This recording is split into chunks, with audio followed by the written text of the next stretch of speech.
ਅਮੀ ਜੀ ਇੱਕ ਬੰਦਾ ਸੀ ਤੇ ਉਹਦੀਆਂ 6 ਧੀਆਂ ਸੀਗੀਆਂ। ਅੱਛਾ। ਹੁਣ ਨਾ ਹਰ ਬੰਦੇ ਦੀ ਕੋਸ਼ਿਸ਼ ਇਹ ਹੁੰਦੀ ਆ ਕਿ ਮੇਰੀ ਜਿਹੜੀ ਧੀ ਆ ਨਾ ਉਹਦੀ ਚੰਗੀ ਜਗ੍ਹਾ ਸ਼ਾਦੀ ਹੋ ਜਾਵੇ। ਹਾਂਜੀ। ਲੇਕਿਨ ਕੁਦਰਤ ਖੁਦਾ ਦੀ ਐਸੀ ਹੋਈ ਕਿ ਜਿਹੜੀਆਂ ਉਹਦੀਆਂ 4 ਧੀਆਂ ਸੀ ਨਾ ਉਹਨਾਂ ਦੀ ਹੋ ਗਈ ਅਮੀਰ ਘਰ ਸ਼ਾਦੀ। ਅੱਛਾ। ਤੇ ਜਿਹੜੀਆਂ 2 ਧੀਆਂ ਸੀ ਨਾ ਉਹਨਾਂ ਦੀ ਹੋ ਗਈ ਗਰੀਬ ਘਰ ਸ਼ਾਦੀ। ਹੁਣ ਜਿਹੜੀਆਂ 4 ਸੀਗੀਆਂ ਨਾ ਉਹਨਾਂ ਨੇ ਆਣਾ ਆਪਣੇ ਮਾਂ-ਬਾਪ ਦੇ ਘਰ ਤੇ ਗੱਡੀਆਂ ਤੇ ਆਣਾ ਤੇ ਬੜਾ ਅੱਛੇ ਕੱਪੜੇ ਤੇ ਬੱਲੇ ਬੱਲੇ ਲੋਕਾਂ ਨੇ ਕਹਿਣਾ ਵੀ ਫਲਾਣੇ ਦੀਆਂ ਧੀਆਂ ਆਈਆਂ। ਤੇ ਜਿਹੜੀਆਂ 2 ਸੀ ਵਿਚਾਰੀਆਂ ਉਹਨਾਂ ਦੇ ਬੰਦੇ ਗਰੀਬ ਸੀ, ਉਹਨਾਂ ਨੇ ਕਿਤੇ ਟੁੱਟੀ ਜੀ ਮੋਟਰਸਾਈਕਲ ਤੇ ਲੈ ਕੇ ਆਣਾ ਤੇ ਉਹ ਜਦੋਂ ਉਹਨਾਂ ਨੇ 2 ਕੁੜੀਆਂ ਜਿਹੜੀਆਂ ਗਰੀਬ ਸੀ ਨਾ ਉਹਨਾਂ ਨੇ ਆਪਣੇ ਬੰਦਿਆਂ ਦੂਸਰੇ ਆਪਣੀਆਂ ਭੈਣਾਂ ਵੱਲ ਦੇਖਣਾ ਨਾ ਤੇ ਇੱਕ ਵਾਰੀ ਸੋਚਣਾ ਕਿ ਅੱਛਾ ਅੱਲਾ ਸਾਨੂੰ ਵੀ ਦੇਗਾ। ਹੁਣ ਹੋਇਆ ਇਸ ਤਰ੍ਹਾਂ ਕਿ ਉਹਨਾਂ 2 ਗਰੀਬਾਂ ਚੋਂ ਜਿਹੜੀ ਇੱਕ ਗਰੀਬਣੀ ਸੀ ਨਾ ਉਹਦੇ ਬੰਦੇ ਦੀ ਹੋ ਗਈ ਡੈਥ, ਉਹਦਾ ਬੰਦਾ ਹੋ ਗਿਆ ਫੌਤ।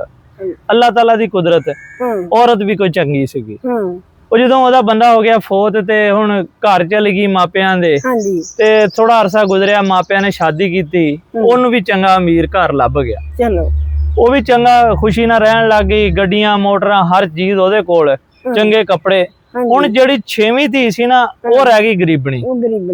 ਹੁਣ ਜਦੋਂ ਉਹਨੇ ਆਪਣੀਆਂ 5 ਭੈਣਾਂ ਵੱਲ ਦੇਖਣਾ ਨਾ ਤੇ ਉਹਨੇ ਦਿਲ ਦੇ ਅੰਦਰ ਆਣਾ ਕਿ ਲੈ ਮੇਰੀਆਂ ਜਿਹੜੀਆਂ 5 ਭੈਣਾਂ ਇਹ ਤੇ ਮौज ਮਸਤੀ ਕਰ ਰਹੀਆਂ, ਇਹਨਾਂ ਕੋਲ ਇੰਨਾ ਪੈਸਾ, ਗੱਡੀਆਂ ਮੋਟਰਾਂ, ਤੇ ਮੈਂ ਇੱਥੇ ਧੁੱਪੇ ਖੱਪਦੀਆਂ, ਕਦੀ ਡੰਗਰਾਂ ਦਾ ਗੋਹਾ ਚੱਕਦੀਆਂ, ਆਪਣਾ ਮੇਰਾ ਬੰਦਾ ਆ ਉਹਦੇ ਨਾਲ ਮੈਂ ਸਾਥ ਦਿੰਨੀ ਆ ਤੇ ਮੈਂ ਕੀ ਕਰਾਂ। ਮੇਰਾ ਬੰਦਾ ਜੱਟ ਜ਼ਿਮੀਂਦਾਰ ਗੁੱਜਰ ਮਤਲਬ ਜਿਸ ਤਰ੍ਹਾਂ ਦਾ ਵੀ ਆ ਮਾੜਾ ਮੋਟਾ ਆ ਤੇ ਮੇਰਾ ਵੀ ਬੰਦਾ ਕਿਤੇ ਅਮੀਰ ਹੁੰਦਾ ਨਾ ਤੇ ਗੱਲ ਬਣ ਜਾਂਦੀ। ਉਹਦੇ ਜ਼ਿਹਨ ਚ ਇੱਕਦਮ ਆਇਆ ਕਿ ਜਿਹੜੀ ਮੇਰੀ ਗਰੀਬਣੀ ਦੂਸਰੀ ਭੈਣ ਸੀ ਉਹਦਾ ਬੰਦਾ ਫੌਤ ਹੋ ਗਿਆ ਤੇ ਉਹਨੂੰ ਚੰਗਾ ਬੰਦਾ ਮਿਲ ਗਿਆ, ਅਮੀਰ ਮਿਲ ਗਿਆ ਤੇ ਹੋਵੇ ਨਾ ਤੇ ਮੈਂ ਵੀ ਇਹਦੇ ਕੋਲੋਂ ਤਲਾਕ ਲੈ ਲਵਾਂ।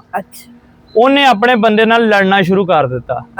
ਕਹਿੰਦੀ ਤੂੰ ਤੇ ਮੇਰੇ ਵਾਸਤੇ ਕੀ ਕੀਤਾ, ਮੈਨੂੰ ਭੁੱਖੀ ਮਾਰਤਾ ਆ, ਦੇਖ ਮੇਰੀਆਂ ਭੈਣਾਂ ਯਸ਼ੀ ਕਰਦੀਆਂ ਆ ਤੇ ਤੂੰ ਮੇਰੇ ਵਾਸਤੇ ਕੀ ਕੀਤਾ ਆ, ਮੈਨੂੰ ਇੰਨਾ ਕੰਮ ਕਰਨਾ ਪੈਂਦਾ, ਮੈਂ ਤੇਰੀਆਂ ਰੋਟੀਆਂ ਪਕਾਨੀਆਂ, ਮੈਂ ਬੱਚਿਆਂ ਨੂੰ ਸਾਂਭਦੀ, ਫਲਾਂ ਇਹ ਉਹ, ਮਤਲਬ ਬਹੁਤ ਨਾ ਉਹਨੂੰ ਪਰੇਸ਼ਾਨ ਕੀਤਾ। ਉਹਨੇ ਕਿਹਾ ਭਲੀਏ ਲੋਕੇ ਰਿਜ਼ਕ ਅੱਲਾਹ ਤਾਲਾ ਦੀ ਦੇਣ ਆ, ਮੈਂ ਕੀ ਕਰ ਸਕਦਾ, ਮੈਂ ਕੋਸ਼ਿਸ਼ ਕਰ ਸਕਦਾ ਆ ਤੇ ਅੱਲਾਹ ਤਾਲਾ ਦਊਗਾ।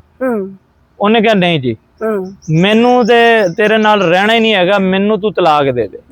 ਉਹਨੇ ਕਿਹਾ ਬੜਾ ਸਮਝਾਇਆ, ਉਹਦੇ ਮਾਂ ਪਿਓ ਨੇ ਵੀ ਸਮਝਾਇਆ ਪੁੱਤ ਅੱਲਾਹ ਤਾਲਾ ਦਊਗਾ, ਤੂੰ ਨਾ ਪਰੇਸ਼ਾਨ ਹੋ। ਉਹਨੇ ਕਿਹਾ ਨਹੀਂ ਜੀ ਮੇਰੀਆਂ ਦੂਸਰੀਆਂ ਭੈਣਾਂ ਦੇਖੋ ਯਾਸ਼ੀ ਕਰ ਰਹੀਆਂ, ਮੇਰੀ ਤਾਂ ਕਿਸਮਤ ਹੀ ਡੁੱਬ ਗਈ ਜਿਹੜਾ ਮੈਂ ਤੁਹਾਡੇ ਘਰ ਆ ਗਈ, ਤੇਰੇ ਨਾਲ ਸ਼ਾਦੀ ਹੋ ਗਈ। ਬੰਦਾ ਕੋਈ ਚੰਗਾ ਸੀ, ਮਿਹਨਤਰਲਾ ਕੀਤਾ, ਖੈਰ ਨਾ ਉਹਨੇ ਜਦੋਂ ਗਈ ਅਦਾਲਤ ਦੇ ਵਿੱਚ ਤਾਂ ਅਦਾਲਤ ਨੇ ਉਹਦੀ ਯਾਨੀ ਕਿ ਤਲਾਕ ਦਵਾਤੀ। ਤਲਾਕ ਦਵਾਤੀ, ਕਹਿੰਦੀ ਮੈਂ ਬੱਚੇ ਵੀ ਨਹੀਂ ਰੱਖਣੇ ਹੈਗੇ। ਬੱਚੇ ਵੀ ਉਹਨੇ ਬੰਦੇ ਨੂੰ ਦਿੱਤੇ, ਉਹ ਕਹਿੰਦੀ ਆਪਣੇ ਬੱਚੇ ਵੀ ਰੱਖ ਤੇ ਮੈਂ ਨਹੀਂ ਤੇਰੇ ਘਰ ਰਹਿਣਾ ਹੈਗਾ। ਹੁਣ ਘਰ ਗਈ ਤੇ ਮਾਂ ਪਿਓ ਪਹਿਲੇ ਤਾਂ ਉਹਨਾਂ ਨੇ ਬੜਾ ਸਮਝਾਇਆ, ਜਦੋਂ ਤਲਾਕ ਲੈ ਕੇ ਆ ਗਈ ਉਹਨਾਂ ਨੇ ਕਿਹਾ ਲੈ ਵੀ ਇਹ ਤਾਂ ਕੰਮ ਬੜਾ ਖਰਾਬ ਹੋ ਗਿਆ।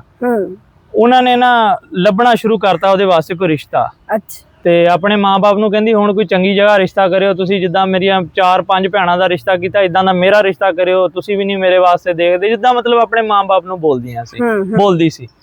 ਉਹਨਾਂ ਨੇ ਚੰਗਾ ਘਰ ਲੱਭਿਆ ਤੇ ਉਹਦਾ ਉੱਥੇ ਰਿਸ਼ਤਾ ਕਰਤਾ। ਉਹ ਜਿਹੜਾ ਚੰਗਾ ਘਰ ਲੱਭਿਆ ਨਾ ਉਹਨਾਂ ਦੇ ਕੋਲ ਗੱਡੀਆਂ ਸੀ, ਕੋਠੀਆਂ ਸੀ, ਲੇਕਿਨ ਉਹ 2 ਨੰਬਰ ਬੰਦੇ ਸੀ। ਉਹ ਦਿਖਾਵੇ ਵਾਸਤੇ ਉਹਨਾਂ ਨੇ ਕੋਠੀ ਕਿਰਾਏ ਤੇ ਲਈ, ਦਿਖਾਵੇ ਵਾਸਤੇ ਗੱਡੀਆਂ ਕਿਰਾਏ ਤੇ ਲਈਆਂ ਤੇ ਉਹਨਾਂ ਨੇ ਆਪਣਾ ਮੁੰਡਾ ਵਿਆਹਿਆ ਤੇ ਮੁੰਡਾ ਸੀਗਾ ਨਸ਼ਈ। ਹੁਣ ਜਦੋਂ ਵਿਆਹ ਕੇ ਗਈ ਤੇ ਵਿਆਹ ਵੂ ਹੋ ਗਿਆ, ਨਿਕਾਹ ਹੋ ਗਿਆ ਤੇ ਉਹ ਬੰਦਾ ਸੀ ਨਸ਼ਈ, ਜੋ ਮਾਂ ਪਿਓ ਨੇ ਦਹੇਜ ਦਿੱਤਾ ਸੀ ਉਹ ਵੀ ਵੇਚ ਕੇ ਖਾਦਾ, ਉਹਨੇ ਨਸ਼ਾ ਖਾਦਾ ਆਪਣਾ ਤੇ ਉਹਨੂੰ ਕੁੜੀ ਨੂੰ ਕੁੱਟਣਾ ਮਾਰਨਾ। ਉਹ ਤੇ ਤੰਗ ਹੋ ਗਈ, ਉਹ ਤੇ ਵਿਚਾਰੀ ਰੋਵੇ ਕਿ ਮੈਂ ਕਿੱਥੇ ਫਸ ਗਈ। ਉਹ ਕਿਤੇ ਨਾ ਇੱਕ ਦਿਨ ਏਦਾਂ ਬਾਜ਼ਾਰ ਤੁਰੀ ਜਾਂਦੀ ਆ, ਰਸਤੇ 'ਚ ਨਾ ਇੱਕ ਗੱਡੀ ਆਈ ਆ, ਚੰਗੀ ਵੱਡੀ ਗੱਡੀ, ਮਹਿੰਗੀ ਗੱਡੀ, ਉਹਦੇ ਚੋਂ ਇੱਕ ਬੰਦਾ ਉਤਰਿਆ। ਜਦੋਂ ਬੰਦਾ ਉਤਰਿਆ ਤਾਂ ਦੇਖਿਆ ਤਾਂ ਉਹਦਾ ਪਹਿਲਾਂ ਹੀ ਉਹੀ ਬੰਦਾ ਖਾਮਦ ਜਿਹਦੇ ਕੋਲ ਉਹਨੇ ਤਲਾਕ ਲਈ ਸੀ ਤੇ ਉਹਨੂੰ ਦੇਖ ਕੇ ਕਹਿੰਦੀ ਕਿ ਤੂੰ ਵੀ ਮਤਲਬ ਗੱਡੀਆਂ ਮੋਟਰਾਂ, ਤੂੰ ਤੇ ਬੜੀ ਮੁਸ਼ਕਲ ਗੁਜ਼ਾਰਾ ਕਰਦਾ ਸੀ, ਮਾੜੇ ਮੋਟੇ ਡੰਗਰ ਸ਼ੰਗਰ ਰੱਖੇ ਸੀਗੇ। ਉਹਨੇ ਕਿਹਾ ਭਲੀਏ ਲੋਕੇ ਮੈਂ ਕਹਿੰਦਾ ਸੀ ਅੱਲਾਹ ਤਾਲਾ ਦਊਗਾ, ਮੈਂ ਇੱਕ ਪ੍ਰਾਈਜ਼ ਬਾਉਂਡ ਰੱਖਿਆ ਸੀਗਾ, ਮੈਂ ਤੈਨੂੰ ਕਹਿੰਦਾ ਸੀ ਹੋ ਸਕਦਾ ਕਿ ਅੱਲਾਹ ਤਾਲਾ ਇਹੀ ਕੱਢ ਦੇਵੇ, ਤੇ ਤੂੰ ਕਹਿੰਦੀ ਸੀ ਇਹ ਰੱਖਿਆ ਹੋਇਆ, ਇਹ ਮੈਨੂੰ ਦੇ ਤੇ ਮੈਂ ਇਹਦੀ ਕੋਈ ਆਪਣੇ ਕੋਈ ਚੀਜ਼ਾਂ ਲਿਆਵਾਂ ਤੇ ਤੂੰ ਇਹ ਵੀ ਰੱਖਿਆ ਹੋਇਆ ਆ ਤੇ ਮੈਂ ਉਹ ਰੱਖਿਆ ਸੀ। ਉਹ ਮੇਰਾ ਕਰੋੜਾਂ ਦਾ ਨਿਕਲਿਆ ਆ। ਹਾਂਜੀ ਤੇ ਅੱਲਾਹ ਤਾਲਾ ਨੇ ਮੈਨੂੰ ਬਹੁਤ ਦੇ ਦਿੱਤਾ ਆ, ਲੇਕਿਨ ਇਹ ਆ ਕਿ ਸਬਰ ਮੈਂ ਕੀਤਾ ਆ। ਤੇ ਤੂੰ ਸੁਣਾ, ਤੂੰ ਤੇ ਅਮੀਰ ਘਰ ਤੇਰਾ ਵਿਆਹ ਹੋਇਆ ਸੀ, ਉਹਨੇ ਕਿਹਾ ਇਦਾਂ ਇਦਾਂ ਕਰਕੇ ਮੈਂ ਇੱਕ ਨਸ਼ਈ ਦੇ ਪੱਲੇ ਪੈ ਗਈ ਆ ਤੇ ਅੱਜ ਕਿਸਮਤ ਨੂੰ ਰੋ ਰਹੀ ਆ। ਉਹਨੇ ਕਿਹਾ ਤੂੰ ਇਦਾਂ ਹੀ ਕਿਸਮਤ ਨੂੰ ਰੋਣਾ ਆ। ਤੇ ਗੱਲ ਕਰਨੇ ਦਾ ਇਹ ਮਕਸਦ ਆ ਕਿ ਅੱਲਾਹ ਤਾਲਾ ਤੇ ਯਕੀਨ ਰੱਖਿਆ ਕਰੋ, ਕਿਸੇ ਵੱਲ ਦੇਖ ਕੇ ਇਹ ਨਾ ਕਿਹਾ ਕਰੋ ਕਿ ਉਹ ਅਮੀਰ ਆ, ਉਹ ਤੇ ਗੱਡੀਆਂ ਮੋਟਰਾਂ 'ਚ ਫਿਰਦਾ ਆ ਤੇ ਸਾਡਾ ਬੰਦਾ ਤੇ ਸਾਡੇ ਵਾਸਤੇ ਕਰਦਾ ਹੀ ਕੀ ਆ। ਜੇ ਕੋਈ ਬੰਦਾ ਤੁਹਾਨੂੰ 2 ਵਕਤ ਦੀ ਰੋਟੀ ਦਿੰਦਾ ਆ ਨਾ, ਤੁਹਾਨੂੰ ਕਦਰ ਤਾਂ ਕਰਦਾ ਹੀ। ਹਾਂਜੀ, ਕਦਰ ਤੇ ਕਰਦਾ ਆ ਨਾ, ਤੁਹਾਨੂੰ 2 ਵਕਤ ਦੀ ਰੋਟੀ ਦਿੰਦਾ, ਤੁਹਾਨੂੰ ਕੁੱਟਦਾ ਮਾਰਦਾ ਨਹੀਂ, ਤੁਹਾਨੂੰ ਇੱਜ਼ਤ ਦੇ ਨਾਲ ਘਰ ਦੇ ਵਿੱਚ ਰੱਖਿਆ ਹੋਇਆ, ਤੁਹਾਨੂੰ ਇੱਕ ਰੋਟੀ ਪਕਾਣੀ ਪੈ ਜਾਂਦੀ ਹੈ ਜਾਂ ਡੰਗਰਾਂ ਦਾ ਕੋਈ ਗੋਹਾ ਚੱਕਣਾ ਪੈ ਜਾਂਦਾ, ਅਗਰ ਬੰਦੇ ਨਾਲ ਹੈਲਪ ਵੀ ਕਰ ਦਿੰਨੀ ਆ ਨਾ, ਉਸ ਬੰਦੇ ਦਾ ਕਸੂਰ ਕੋਈ ਨਹੀਂ ਹੈਗਾ। ਉਹਦਾ ਕੀ ਦਿਲ ਕਰਦਾ ਕਿ ਮੈਂ ਗਰੀਬ ਰਵਾਂ ਤੇ ਮੇਰੇ ਬੱਚੇ, ਮੇਰੀ ਬੁੱਢੀ ਇਹ ਵੀ ਗਰੀਬ ਰਵੇ।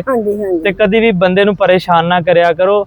ਅੱਲਾਹ ਤਾਲਾ ਉਸ ਔਰਤ ਨੂੰ ਹਮੇਸ਼ਾ ਬਹੁਤ ਰਿਜ਼ਕ ਦਿੰਦਾ ਜਿਹੜੀ ਅੱਲਾਹ ਤਾਲਾ ਦਾ ਸ਼ੁਕਰ ਅਦਾ ਕਰਦੀ ਹੈ ਔਰ ਆਪਣੇ ਬੰਦੇ ਨੂੰ ਕਹਿੰਦੀ ਹੈ ਕਿ ਮੇਰੇ ਬੰਦੇ ਵਰਗਾ ਕੋਈ ਬੰਦਾ ਨਹੀਂ ਹੈਗਾ। ਤੇ ਗੱਲ ਇਹ ਆ ਕਿ ਆਪਣੇ ਬੰਦਿਆਂ ਦੀ ਕਦਰ ਕਰੋ, ਅੱਲਾਹ ਤਾਲਾ ਤੁਹਾਨੂੰ ਰਿਜ਼ਕ ਵੀ ਦੇਗਾ, ਔਲਾਦ ਵੀ ਦੇਗਾ ਔਰ ਤੁਹਾਡੇ ਕਾਰੋਬਾਰ ਦੇ ਵਿੱਚ ਤਰੱਕੀ ਵੀ ਤਾ ਕਰੇਗਾ। ਇਹ ਵੀਡੀਓ ਸਾਡੀ ਸ਼ੇਅਰ ਜ਼ਰੂਰ ਕਰਿਓ ਤਾਂ ਕਿ ਦੂਸਰਿਆਂ ਨੂੰ ਇਹਦਾ ਸਬਕ ਹਾਸਲ ਹੋਵੇ ਤੇ ਸਾਨੂੰ ਦੁਆਵਾਂ 'ਚ ਯਾਦ ਰੱਖਿਓ। ਅੱਲਾਹ ਹਾਫਿਜ਼।